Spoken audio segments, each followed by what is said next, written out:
Hello, it is the Late Challenge. We are still here. We will be here no matter what. Wind, rain, shine, through the wind and the rain, Liverpool win, lose or draw. We're still going to do the podcast because not asked what you think, Manx. And you can comment on my video that I did the other day and say, we weren't the perfect opposition. No, maybe not. You won. You're still shite. Anyway, Liverpool have just lost. I think that set the tone for the show very well, actually. Come on. I was really like not up for it earlier in the day, but I've got myself up for it. And that's what Liverpool need to do, isn't it? Get themselves up for it, because they've just lost a fourth game in a row. And this one does hurt a little bit more. And I have to say, earlier in the day, even when I wrote this agenda, I put down here, my head's gone, but my head's back on again a little bit now. You know what I mean? Like, I don't know why, but it is, as the time's ticked on through the day, I thought, nah, do you know what? Nah. So we've got stuff to talk about, and we're going to call it out as it is, as I feel we always do. I got accused of spin by someone on social media. I got accused by someone else of never having a go at Slot, which is a bit weird, because I definitely have. But look, it's 4 defeats in a row. There are players even forgetting how to take a throw-in. And the Manchester United manager has finally got back-to-back wins after 11 months in charge. So well done, mate. I mean, that is what you're paid to do. But let's have it straight. Manchester United haven't won away in the league since March, and this doesn't make them a good side. They haven't won here in Liverpool, well, at Anfield specifically, since 2016, and now they have, but that doesn't make them a good side. But all of this does leave a lot of questions to be asked about Liverpool, so we're going to ask them. And I'm going to kick off by criticising Slot, actually, because one thing that wound me up, I've got to say, I obviously like the fella. He won us the league. But there are still going to be times and moments and decisions that wind you up, and that's okay. That's okay. Absolutely fine. Like, you know, what's worse? Like, the people who are going over the top and saying he should be sacked, it's them. Or the people who just think, like, you just can't say any criticism ever. I mean, like, I just tweeted shite at Reds after the first half yesterday and got stick for it. It was shite. Yeah. So, you know, I'm saying as I see it, it's shite. But one of the things I didn't like from Slot when I watched everything back and saw the aftermatch interviews and stuff like that was this sort of like, you know, talking about low blocks and long balls and all this, as though like the opposition aren't allowed to do it. And as though that hasn't been a thing at Anfield forever. You know, teams that come to Anfield tend to do that, Arne, and you've got to work it out. And you might just be sort of like your brain's ticking over and it's coming out of your mouth. And I get that post-match interviews, especially loads of them in a big long row, like you have to do, is dead hard. But I don't know, like I was going to leave that out, and then I thought, no, that bugged me. So I actually wrote about that in my match report as well on Substack. If you haven't read it, go and read it. And yeah, I must admit, as soon as he said, I was sitting right in front of him when he said it, and as soon as he said it, I kind of went, for two reasons. One, because even if you go on to say the teams are allowed to do this and et cetera, et cetera, et cetera, the fact that you went to the point of saying it makes it sound like an excuse, which is cheap, because it shouldn't be an excuse. You should, as you say, you should be better at dealing with it. And the second thing about it is, and this is something that Jurgen Klopp fell foul of, the more you complain about it, the more teams are going to do it. Yeah, exactly. I saw something of Martin O'Neill talking about it on TalkSport, and he said very similar. It's like, what do you expect him to go into Amrim's dressing room and be like, sorry, mate, you can't play that way. We don't like that. It's like, no. Their job is to do what we don't want them to do. Exactly, and if they're getting change out of it and teams are seeing that, you know, going long, low block, high press, whatever, you know, whatever it might be, if it's working against Liverpool, they'll keep doing it. They'll keep targeting one side of the defence if that works as well. What I'm not into, and, you know, we might come up onto this a little bit more in the Patreon show, I think, it's just the usual toxic stuff. I just think, like, you know, what he is doing, like, what you get out of it, like, you know, this sort of weird thing of almost like acting hard online by like calling the manager mad names, like a bald fraud lad. Oh, mate, he's a bald fraud lad. Just call him out on your podcast because you said you're a talker and a writer, lad. Fuck off. Yeah. Anyway, and you know, just like the mad take, so he needs to go. He won the league. He won the fucking league. And then he's dealt with one of the most tragic circumstances we had to all go through as football fans. And he's the manager of the team, of the players who very, very close to said incident, and he handled it so well, and we all said what a great manager he is. He's still the same fella. So let's just chill the fuck out. We can talk about the stuff that we didn't like. We can talk about what they might do, where it's all going, but we don't all have to kick off on each other and be weird and call a manager mad names. No, there has to be a line, and I feel like we're kind of repeating ourselves. We have to. I know we've been here before. We have to say this every week though, because it keeps happening, and it's like there can be criticism. Classic, by the way, in the comments, back to moaning about the internet, and you're on the internet moaning, you fucking tool. Yeah, it's bosh that, mate. Oh God! No, look. The point is, and I say this last week, I said it the week before. Like, there's a difference between criticism and abuse, and there is always room to criticise a team when they aren't doing well, when they've lost 4 games in a row. I don't think anyone in the squad or in the team would expect there to be no criticism. But like you say, it doesn't need to be over the top. Like, there's plenty of actual real things to be critical of without making it sound ridiculous. And on the Slot being under pressure thing, it's just become a thing in football. But like, when you start to look, like, particularly because we've already seen lots of sackings in the season. So I'm like, oh, who's the next one? Who's the next one? Who's the next one under pressure? And I know it won't be him. I mean, do you know how many times Liverpool sacked a manager in the middle of the season in the Premier League era? Twice. Rodgers and Hodgers. Yeah. Brendan and who? Hodgson. Yeah. Yeah. I mean, Liverpool don't do that. And nor should they. Nor should they. And yes, there are examples of managers winning the league in their first season and getting sacked at the end of the season, but most of them are Chelsea, and we are Chelsea. Yeah. And I think that you have to remember that Arne Slot is the head coach. He's not the manager. They made that distinction for a reason. So all of the transfers, all of the new players, all of that stuff aren't necessarily all entirely at his door. You don't know how many times he was like, yes, I definitely want that player. Yes, I want that player. Yes, I want that player.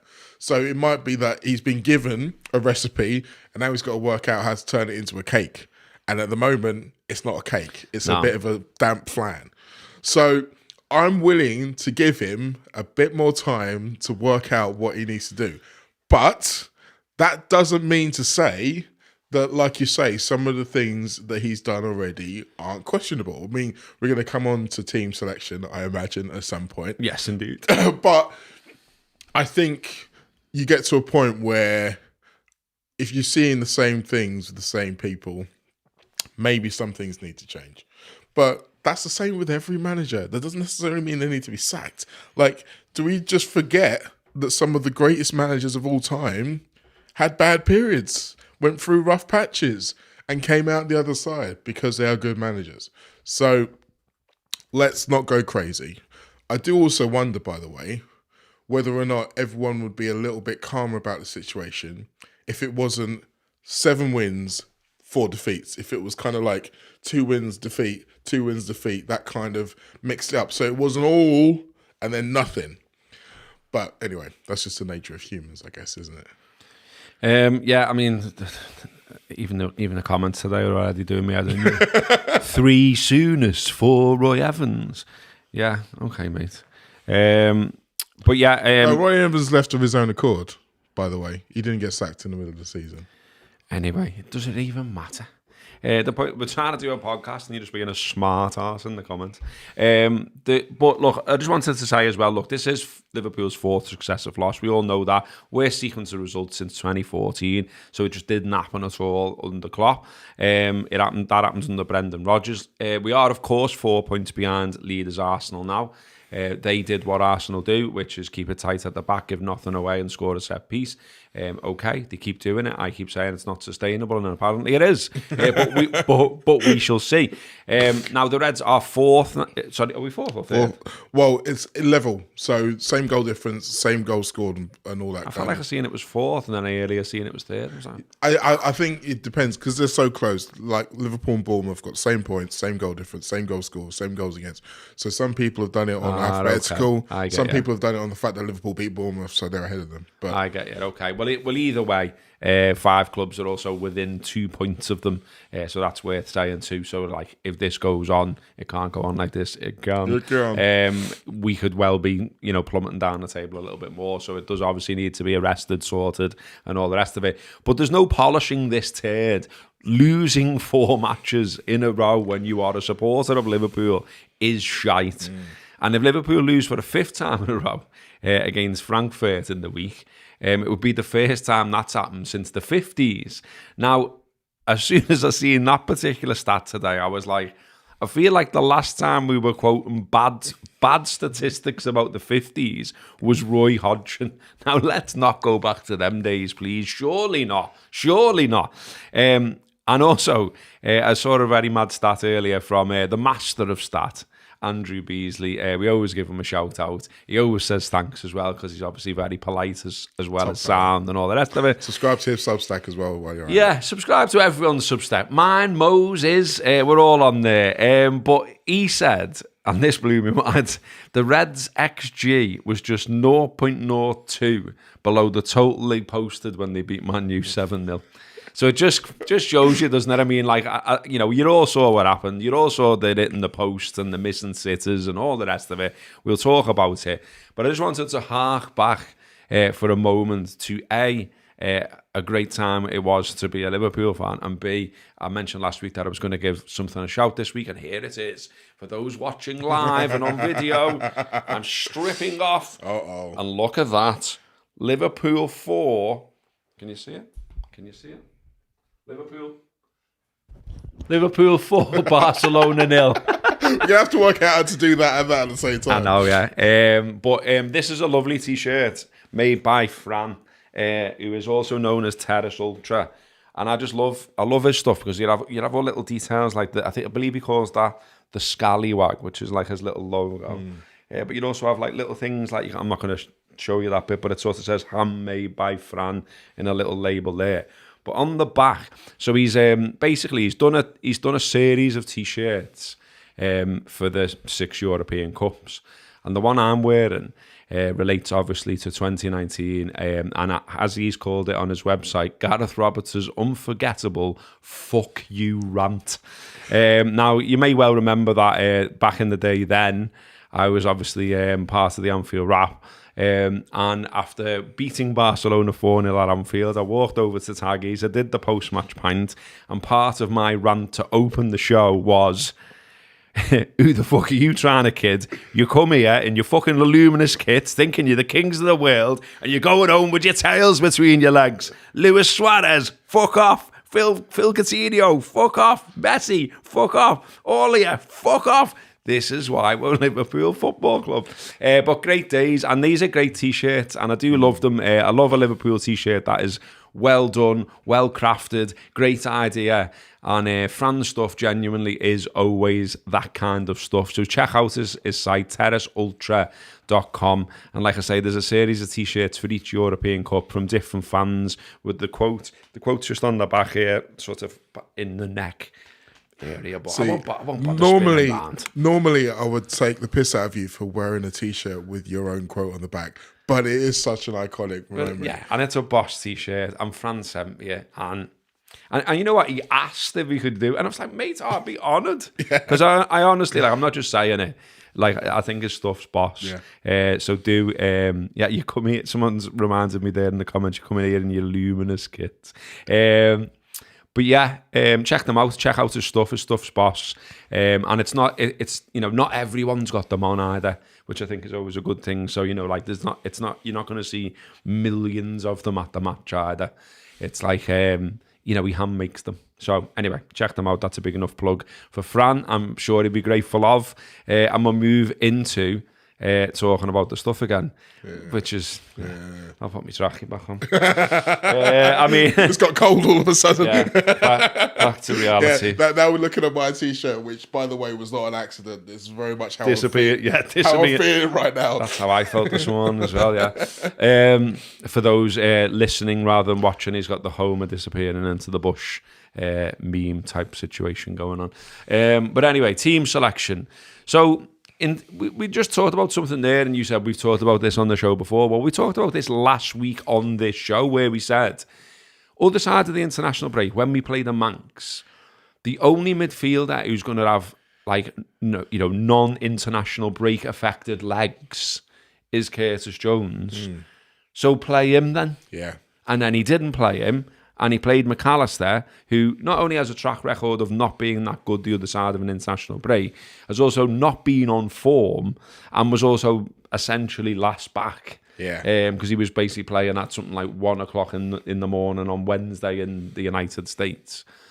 I've got to say, that doesn't make a whole lot of sense to me for a start. No, so I suspect that Slot thought that because it was Sunday rather than Saturday, with that extra day, he'd be all right, freshness-wise. But as you said, there are other reasons why I would have probably started Curtis Jones over McAllister. And I mean, I think I think it's fair to mention the fact that he did get elbowed in the back of the head after a minute. And I've never tried to play football with 4 stitches in the back of my head before, but I imagine that that's quite difficult. So that may well have had some effect on his performance. But as you said, I think it was not only about what McAllister wasn't doing, but I think what Curtis Jones has shown in the time when he's been on the pitch, that he has earned his place in the team. And again, he came on the pitch and it looked like he was good. Like positive impact, yeah. Positive impacts. Like he was more front-footed. He was more. He looked like he had an idea of what he wanted to do during the game, and yeah, he probably felt a little bit disappointed when he saw the starting lineup with his name not in it. We'll have to wait and see whether or not that will change. I do also have to acknowledge the fact that there's lots of games in a short period of time, so you don't know whether Slot was thinking, well, okay, him for this one, him for this one, him for this one. But even within that, was unchanged from Chelsea. Yeah. So it was a bit like, I get it, like you say, yeah, there is a load of games in a short space of time, but equally, I don't know, there's a bit of a thing that I hear a lot of people saying, and I think that, there's obvious logic in it, which is, can we play the lads in form? Like, Ekitike looks, has come in, and out of all the signings, looks the one, who's hit the ground running, took to the league, took to what he's up against, caused everyone problems that he's played against, looked good when he came off the bench. Yeah. And, the manager quite clearly went a bit early, saying, now's the time to go and judge Isak. Well, 1 goal in 7, Arne, and he was hardly involved in the game. I mean, I've got it somewhere else on the agenda, but if you remember rightly, it's something like 14 touches or something.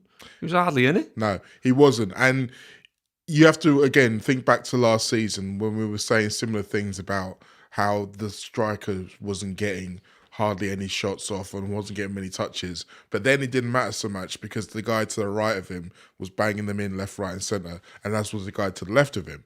So it didn't make as much of a problem. But now, yeah, it was an interesting time because as soon as Slot said that about, oh yeah, the time to judge him is now, in the back of my mind, I thought he was going to start him because of that. It's almost like say, hey, here you go, lads. And he probably expected him to do well. I mean, obviously he would have picked him otherwise. And he gets put through by Canate and doesn't score in a situation where, I'm not being funny, you'd expect him to score. Yeah, again, my match not report, unreasonably. I basically said, those are the moments you pay 125 million for. Literally exactly that. And the fact that he didn't take that chance, and to be brutally honest, I didn't think he was going to when he went through. That's an issue for me. So I think, as much as, again, you can look at it and say, well, Ekitike was always going to start in midweek because he's playing against his former team, blah, blah, blah. But Ekitike could quite easily have started on Sunday and then on Wednesday. He doesn't look used, does he? No.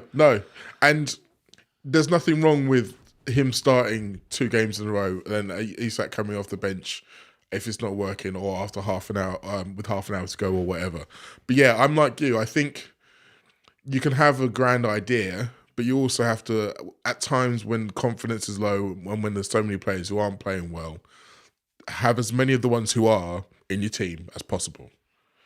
Shouldn't really be. Chiesa's another one, isn't he? Yeah. I mean, look at these people on the internet who don't think I say what I think. I've been saying he's shite for ages, but he deserves to be if not starting, certainly more minutes, because he's coming on and affecting games. He's running, he's trying, he's doing things, he's picked up an assist, etc. He's positively affecting the game, Yeah. and there are people who are starting ahead of him who aren't. We'll come on to them as well. So I thought it was interesting. I watched the Gary Neville, or I watched as much as I could tolerate of the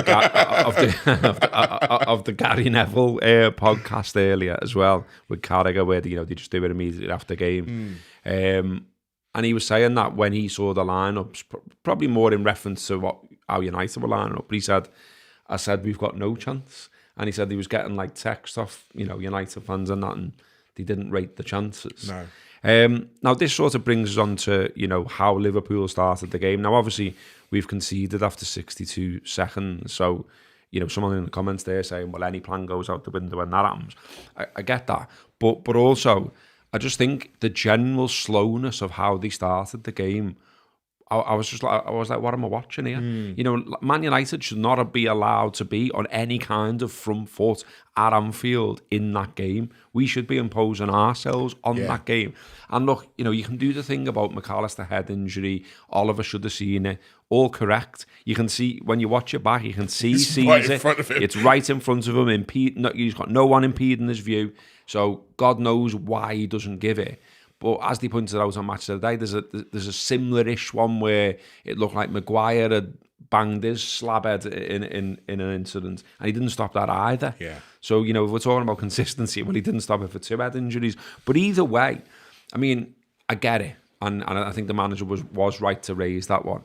But what are we doing in the immediate, it's like slow motion. Yeah.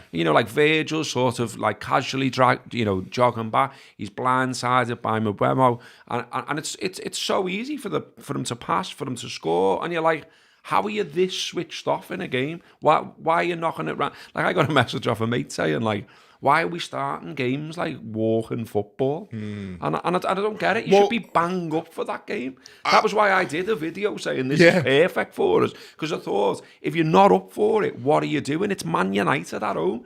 Get into them. And I know that might be old school and bollocks and people might not like it, but there's something in it. Absolutely. And we didn't do it. There's a reason why it worked for so many years. There's a reason why even the Man United team that dominated, that basically made all of our childhoods a misery, used to hate coming to Anfield. And they admitted it before and during their careers. Sorry, after and during their careers. Because we made it so difficult for them, because there was the atmosphere, but also the intensity on the pitch. The first tackle, there's always that massive cheer.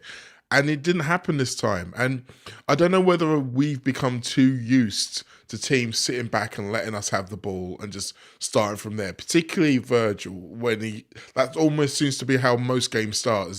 He'll have the ball on the edge of the centre circle, look around. He's like rolling his studs over like looking up and like, oh, right, we're going to face this again, are we? But you've got that thing, haven't you? Everyone's talking about how, really basic things are coming back into the game, about, like long throws, set pieces, doing that thing where you kick off and you put it in the corner and, Howard Wilkinson style.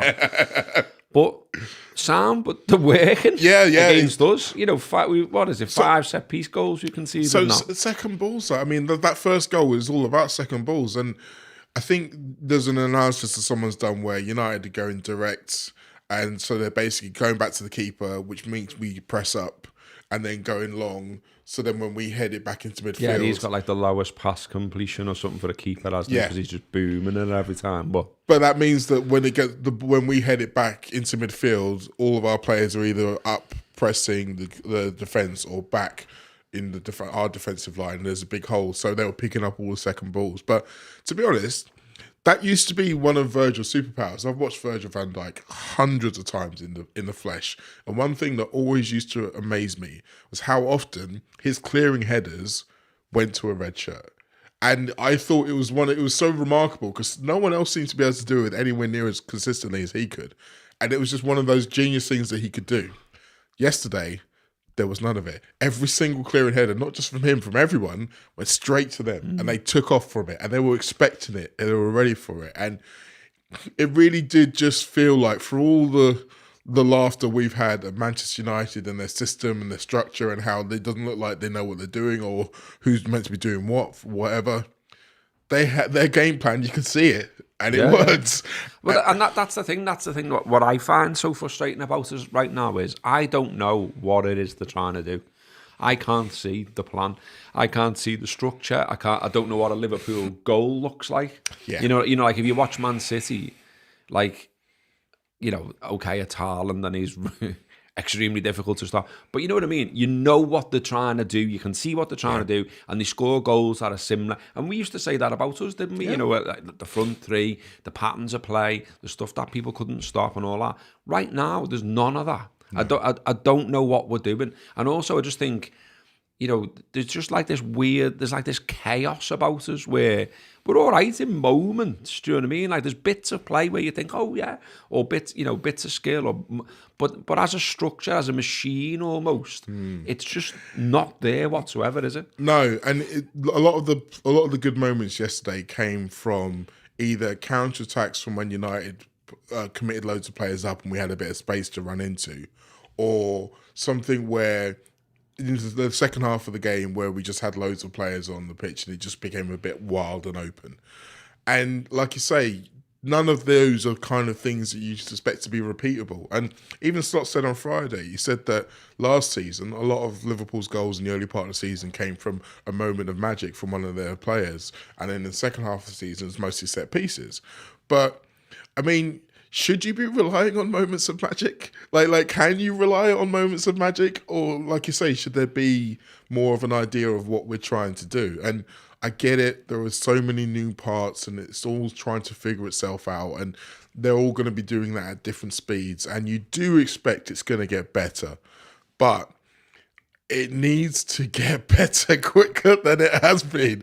Because the more Liverpool get into situations where they're feeling low on confidence, the harder it's going to be. So if you look at the chances Liverpool missed in this game on Sunday, if that was a team that has won 4 games in a row, they're scoring those goals.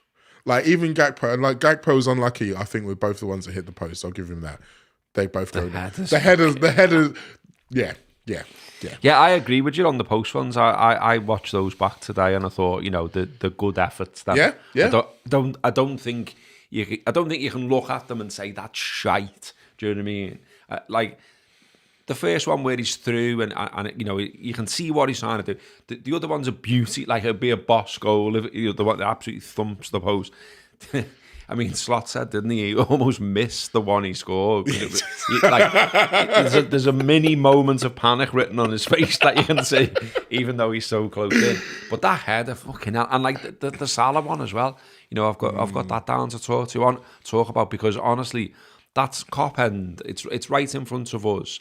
And I felt like my heart go. I felt like the adrenaline pump because I was like, this is a goal. Yeah. This is a goal. You know, he takes the touch and I'm like, the net's going to bulge. And then when it just goes into 105, I'm like, How did that happen?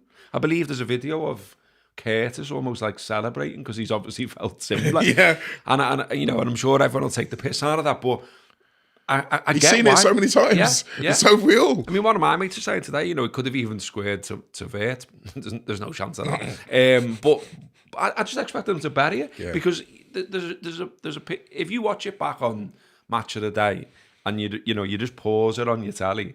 I've sent it to you today. You know, there's just a big bit of goal, isn't there? Big, massive, and you're like, I don't get how Mo there hasn't put it there because. You know, some of the conversation about all this, he's finished, he's 33, that was his last good season, legs this, pace that, whatever. This was none of that. No. This is just put it in the back of the net. Like, I think it's on that Neville thing. I think it was, it might have been Neville, it could have been Carrick, I can't remember already. Alzheimer's, but one of them was saying, like, even when he's like 52, he'll have a level of technique. Yeah. So what's happening here? So this is pressure and confidence. This is what I think this is. It's the knowing that, because this is the thing about, this is why that opening goal was so damaging. Because we've almost like trying to find surety and then fucking it up because you want to be so sure. Exactly that. But like, if you think about that opening goal, like all of the international break, all those 2 weeks we were saying, look, okay, it's been bad, but we'll all go away. We're in different teams, in different situations. Like a change is as good as a rest and all that kind of stuff. We'll hit the reset button. We'll come back against our great rivals. We'll be up for this game. We'll win the game. Everyone will feel great about winning the big game, and we can go on from there. And then 62 freaking seconds later, and whenever something like that happens, and I think I've referenced this before, you know, it always reminds me of that moment in Snatch, the film. You like dogs? Yeah, but you know the bit where it's just like, whatever you do, don't knock him out. Oh, yeah. He knocks him out, and then he just cuts to the ball, and we're like, and now we're fucked. Yeah. That's exactly what it reminds me of. Every time something like that happens, you just think, oh, for goodness sake. Because the whole narrative is set from that point on. And once you're behind, you start getting desperate. And you saw it so many times, so many reasons. It felt like they were rushing or they were snatching at things. It seems to be spreading, doesn't it, as well? Because it's like, you know, one of my points the other week was like, you know, when you're saying like, when you're looking to like, you know, the leaders to take it out of this rough patch, even now they're starting to, you know, like we're talking about Virgil not playing to Virgil standards now, and it's like, fucking hell. I mean, you know, Kirkes, like, I liked him at Bournemouth, and when we bought him, I was like, I think this is a good sign. And in my mind's eye, I'm picturing him like charging up and down the wing and whipping balls in, and you know, our strikers, our forwards being on the end of it. And this lad I'm watching now, it looks like it's getting to him. Like I say, he couldn't even take a throw in. Yeah. You know what he reminds you of when I'm watching him playing at the moment? He's like Taz.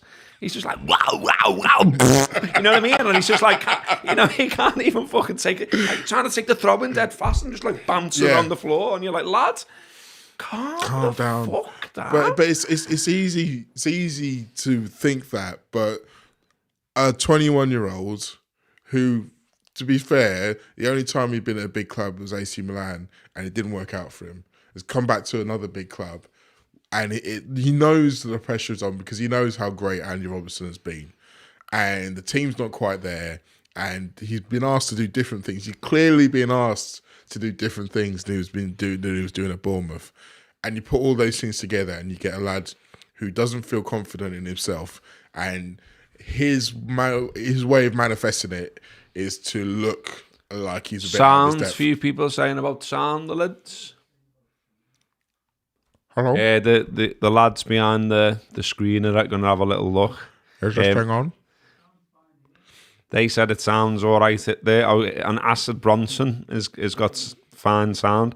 Maybe just got shit internet, the boys.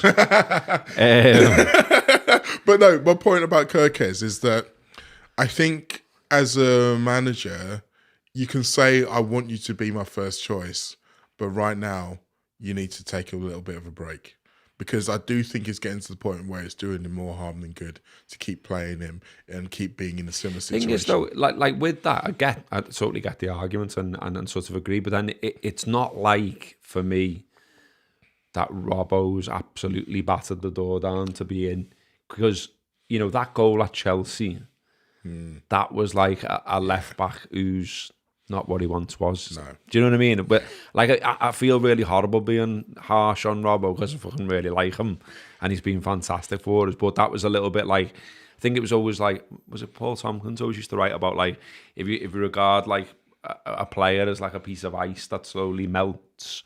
Yeah. I think we're seeing Robbo melt. Do you know what I mean? Yeah. So when he's getting caught for goals like that, you're a bit like, that's going to be in the back of the manager's mind. And I was told that he did something similar for Scotland as well. So, yeah. Do you know what I mean? Like, if he was bang on it and he was like absolutely superb and being in great form, then of course, step this way and you're out. But it's not like that, is it? No. And it's the same at the right back situation. People keep saying, well, stick to one, make a decision. But no one's claiming it apart from Szoboszlai, who doesn't want to play there, and we don't want him there. And by the way, did you see his face when the Slot told him to move back there? It was just like he was standing there, and he was just like, "I'm not going to look. I'm not going to look." And then he looked, and the Slot was just like, and he's just like, "Okay." Alright. So clearly he'd rather not play in a right back, even if he does do things and give qualities that the other right backs aren't given at the moment. But yeah, until you find a formula that works, it's hard to say, well, this is definitely what they should do, or this is definitely what they should do. Because like you say, there was ifs and buts and maybes around all the things, all the selection problems, all the selection issues, all the tactical issues. They just need to win, or just need to not lose and go from there. We must have the helmet magnet like on high today. Oh really? Yeah, because the comments are just full of bellends. Like, who's this lad? Terrible top. You look like that dude who's cut a journalist into pieces. Does he mean me or you? What the fuck's he on about? I have no idea. Mate, just fucking log off and have a fucking massive word with yourself, your helmet. What are you on about? Anyway, let's do the stats, because someone somewhere will be interested in them. No offense if you love stats, but look, the main one is that we got beat 2-1. But you know, if it helps to soothe you in any way, we had more of the ball. We had 64% possession. We had more of the expected goals, 2.75 to 1.34 of theirs. Both sides had 5 statistical big chances. We had more shots than them, 19 to 12. Their keeper made more saves, 5 to 2. We had more corners, 9 to their 4. We still fucking got beat. Okay? So the thing about that, though, is that you can look at some of those and they can make you feel better, but you can look at them and make you feel worse. So, for example, they had... yeah, definitely. So they had 12 shots and 5 big chances, which means that nearly half of their shots were a massive chance. Like, think about, we were talking about Arsenal before, how many games would it take them to give up 5 big chances? I'm guessing quite a few. They're not going to be doing it in one game. And even the expected goals stuff, I know that I'm kind of more into it than some other people, but I looked across the 4 defeats. Did the crisps come, the boys? Yeah, there was meant to be a massive box of crisps arriving. No? No. Because Ian Gallagher's in the comments saying, how you Robbo? That's an Irish thing, isn't it? I don't know how you say it, so it means higher. How's the form? Robbo, what you like for Barry's? I'll throw some more Irish crisps yours and Mo's way. We'll find our groove and get back to winning ways.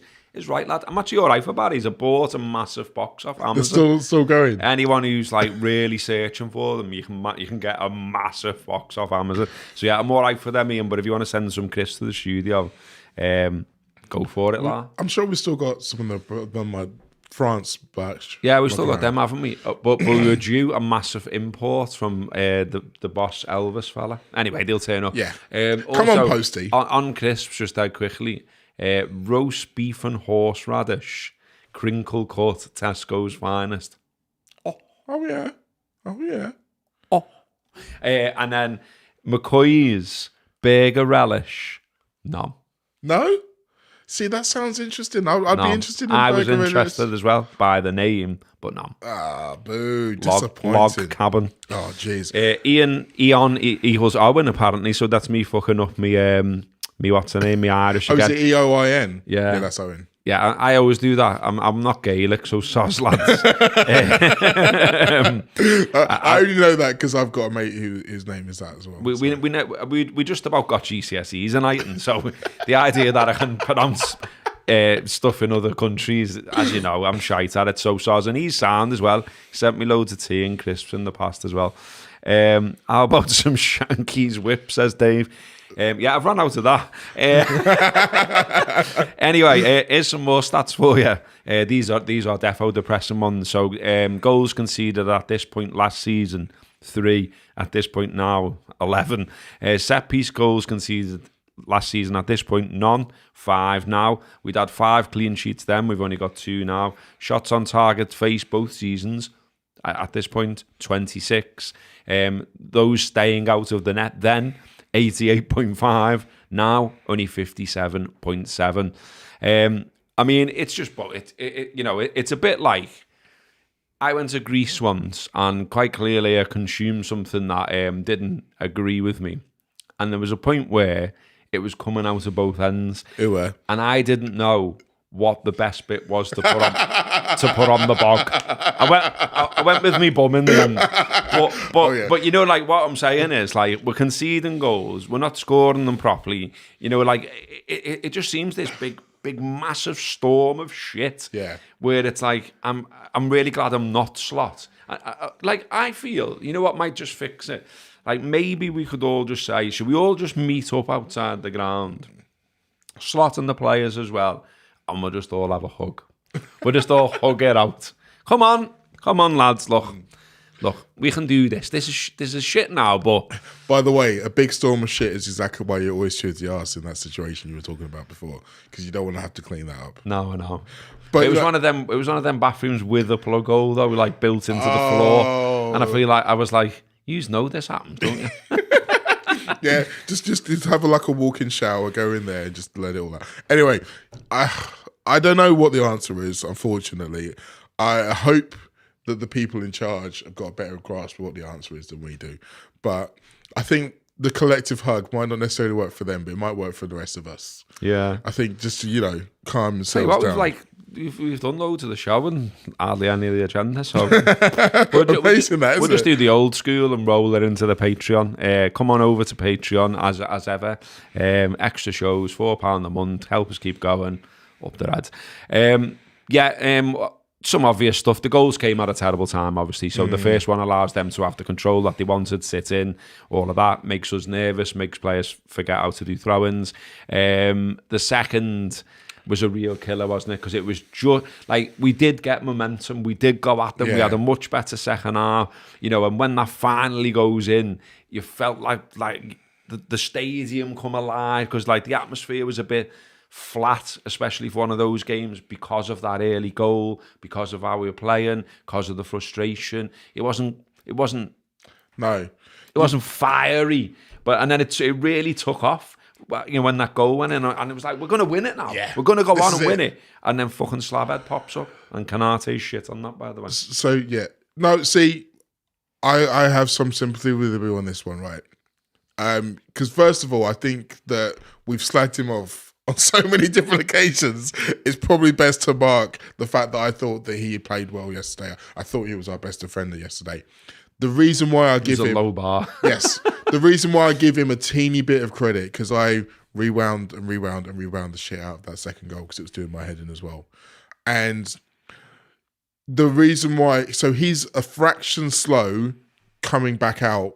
So obviously the ball is a short corner, it gets deflected back to Fernandez. He's a split second because he's unsighted. And then when he comes out, just at the moment he comes out is when the ball comes in. Because Fernandez, everyone expects him to take a touch, then put the ball in, but he doesn't. He just goes first time to the back post. And it's a very good ball and very clever by him. But that means that Ibu's got to stop, and then he hasn't got enough time to turn around and run. So he's got to kind of backpedal and do that. But that's only one part of the goal. The other part of the goal is conceding the corner. Well, he wasn't great on that. He wasn't great on that. Okay, I'll give you that one. But why is there 3 players behind him and no Liverpool players? Because if you look earlier on, there is 2 Liverpool players in amongst those 3 Man United players. I think it's Jones and Gakpo. But what happens is, when the block comes out, back to Fernandez, they instantly run up the pitch to try to get on the counter-attack. Very similar to what Frimpong does in the one against Crystal Palace. And the same thing happens. The ball comes back in, they're not in position, and ipso facto, there's a goal. What I want to know is, because you mentioned the fact that everyone in the ground, all the fans were up for it, thinking, yes, we're going to go on and win this now. You know who weren't thinking Liverpool were going to go on and win that? Man United. And why is that? And why was Palace? And why was Chelsea? Why, in all of those 3 games, Liverpool pushed down the door, and then finally got their equalising goal? But then it didn't look like the teams on the pitch felt like Liverpool were going to go on to win. Think how many times last season, and for loads of the Klopp era, if Liverpool were behind and then they equalise, they get the next goal. Sometimes it'd be really quick. Think of the Brighton game where it went bang, bang straight away. Like, that seems to have disappeared. Teams are now thinking... Do you fancy it? Yeah. They don't see us as being infallible. They think they can get at us. And the more it happens, the more it rolls over, and it becomes like, self-fulfilling prophecy almost. Like, you can get at these. And it's annoying. It's like when the Invincibles weren't invincible anymore, which was a point I've nicked off Carragher. Gareth Percival has thrown in £5, and he says, don't know if either of you caught Gary Lineker's podcast today, but Mika and Gary did make a big point on protecting the game for fans. Thanks for that, mate, because that helps with the day job. So I'll go and have a listen to that, and thanks for the £5, because that helps, the late challenge. Keep going. What else? Yeah, I'm just trying to think what we haven't covered as we start to tick out of time. I mean, we've not done the big Salah bit yet, have we? No, we've done Gakpo, it's the post. We've done Bruno Fernandez. No, we haven't done Bruno Fernandez shaves the outside of the post, but who cares about that? This is what I wanted to say, because I thought it was mad. When we're talking about sort of the collective mindset and, the will to win and the drive and whatever else, the concentration and all the things that are required to win a football match, there's a bit in the game where Mamardashvili basically makes a tackle, then he makes a save, and it genuinely looked like at the match when I was there live, and then even when I watched it back, it didn't look a lot better. It looked like our players just went, I was going to score. Yeah. And they all just fucking stood there. There's about 3 of them with their hands on their heads. And it was like slow motion, and it was like Mamardashvili was the only one who didn't stop. And he's like, no, hang on, lads, I think I can save this. I think I can stop this. And it was like, what are you all doing? And that says to me, maybe there's a little bit of feeling sorry for themselves going on. That was the one where Kirkes plays the ball back blind and it goes through it, and then it goes to Mbero, didn't it? So, yes, I definitely think that Kirkes in particular was looking at it thinking, shit, and he was almost frozen in fear. But no one else has got an excuse for it. Like, you're right. It was just weird. It was almost like that part of the game, it felt inevitable that United would get the second goal because we were so clearly far from where we wanted to be. We were giving them opportunities. We were sloppy in possession. We were rushing, as I said before. And you just felt like they were going to take advantage. So maybe the players were thinking that as well. But if so, why? like it's up to you to change that. You have the power. Yeah, I know. Mad. What else did we have? Isak. Oh yeah, we mentioned him. We mentioned that he basically didn't do very much. We mentioned the Salah chance. We mentioned the subs. Wirtz, Chiesa. Wirtz and Chiesa are involved in Gakpo actually scoring in the 78th minute. So that's good. Frimpong as well puts the ball in for Gakpo to head wide from 6 yards, which is a terrible header. But the subs impacted it, didn't they? Yeah, do you know what I mean? They looked better. They looked like they had something about them.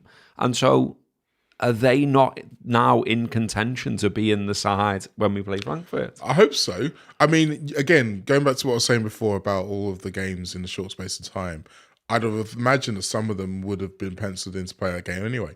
But one thing I always wonder about when you're playing badly as a team in a game you're expected to do well in, and then the subs come on and change it, I wonder how much affects the subs sitting next to the manager, hearing him like shouting and screaming and ranting and raving and going, "He's fucking in this one." I wonder how much effect that has. It's like, fucking hell, I better get on there and do something. Maybe.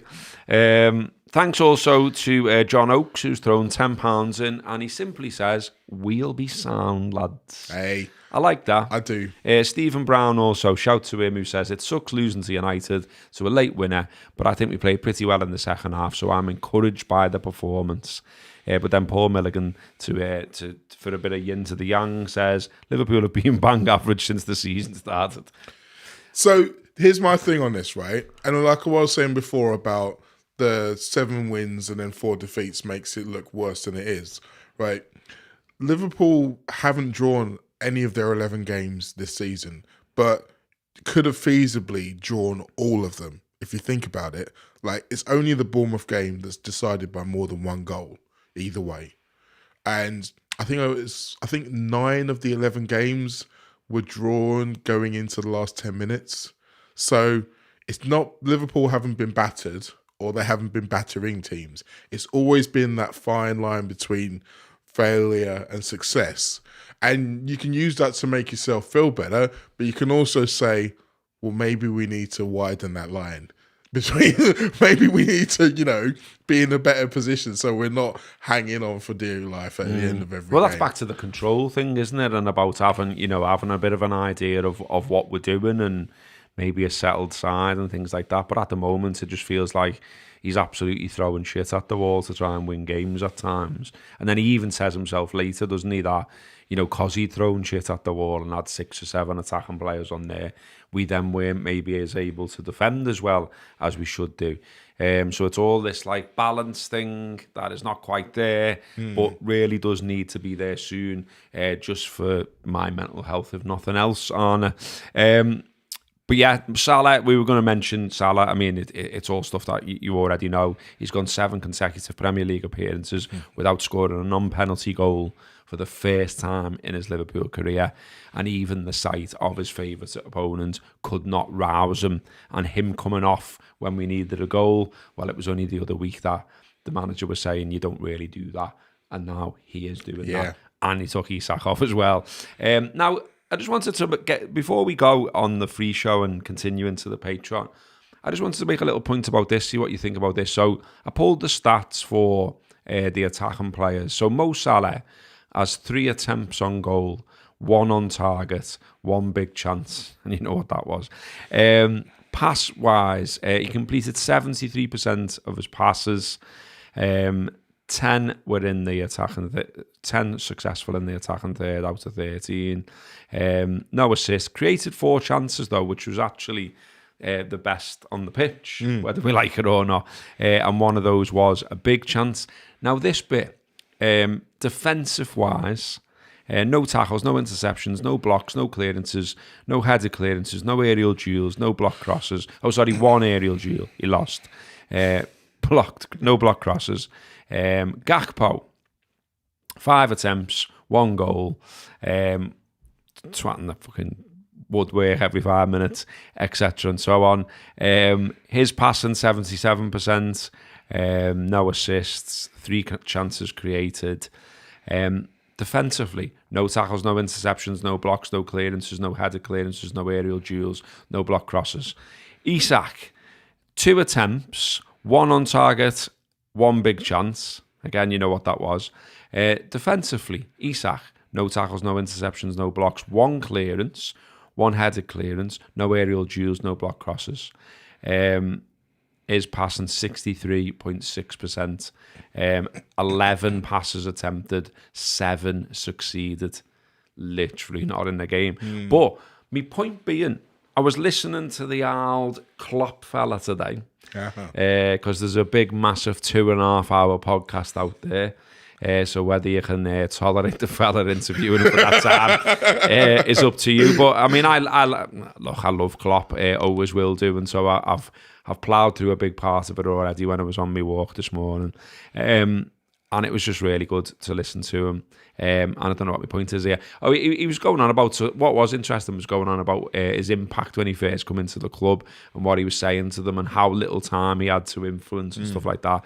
And he was talking about, sort of not making it easy for the opponent, closing opponents down, just getting them to run, all of that kind of stuff. And I was kind of listening to it thinking, and looking at them stats and thinking, is it time maybe the attacking players made us like a little less easier to go through, or are they just getting bypassed by these long balls, or what? And McAllister can't seem to shuttle from side to side to quite provide the protection. I don't know, but we're too easy to get to, aren't we? We're conceding too many goals. We're shit at set pieces.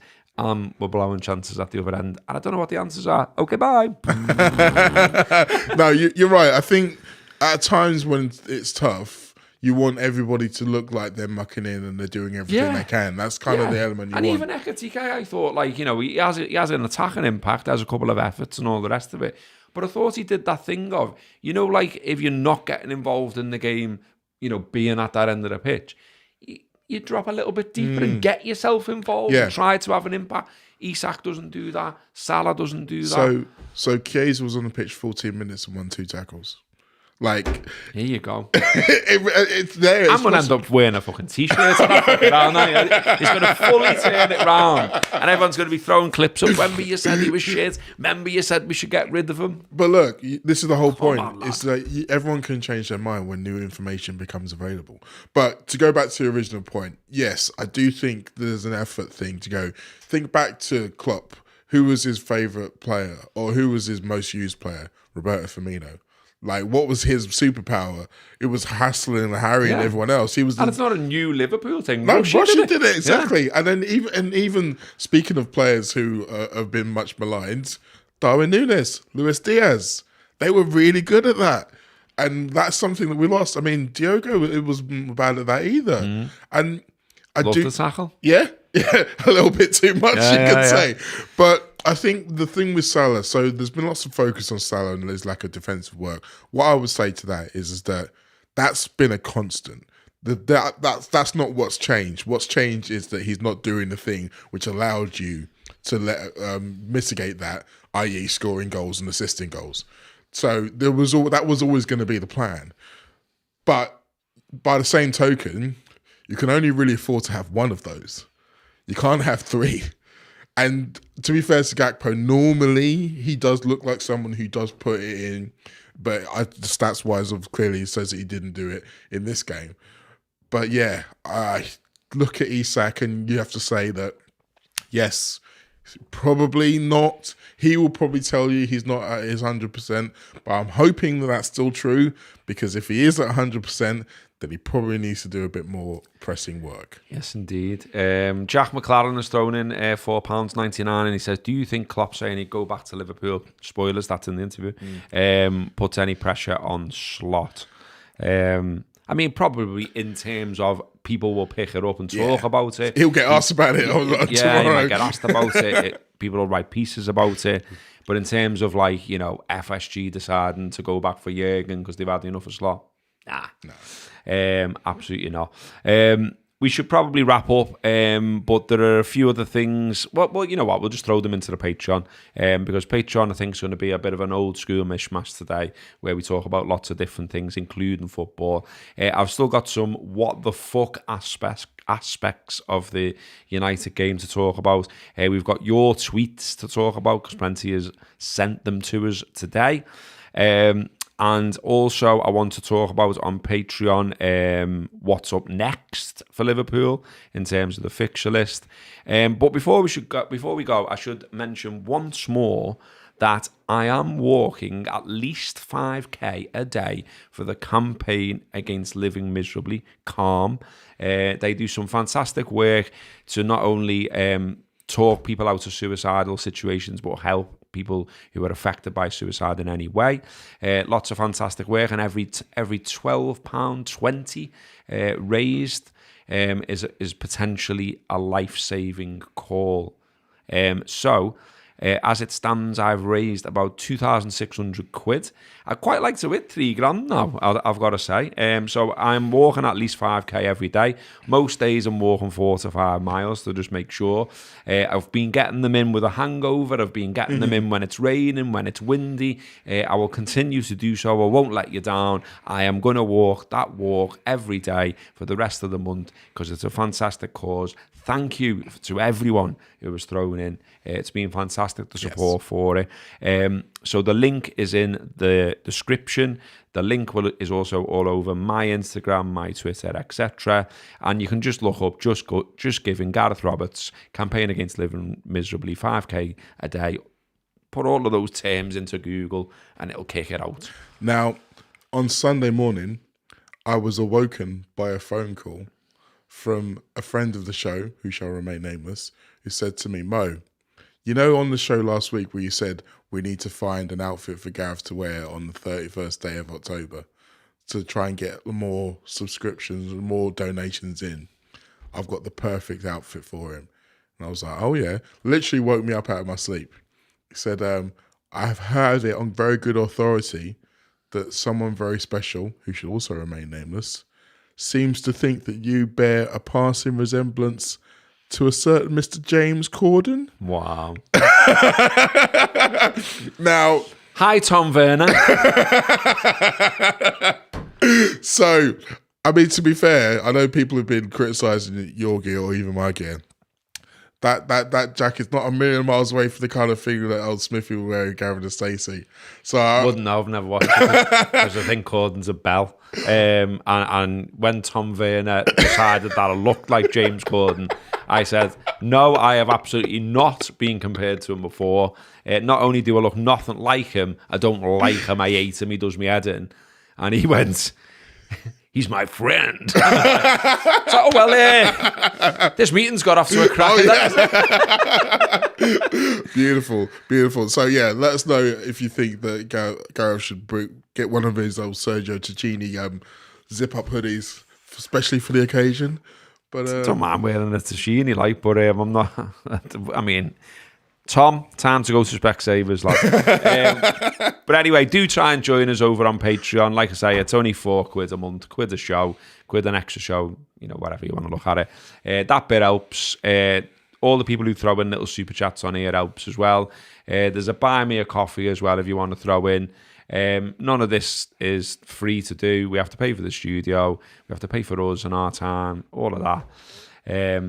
Eddie Howe maybe, says other Ian. I'll take Eddie out. I'll take Eddie out defo over fucking James Corden.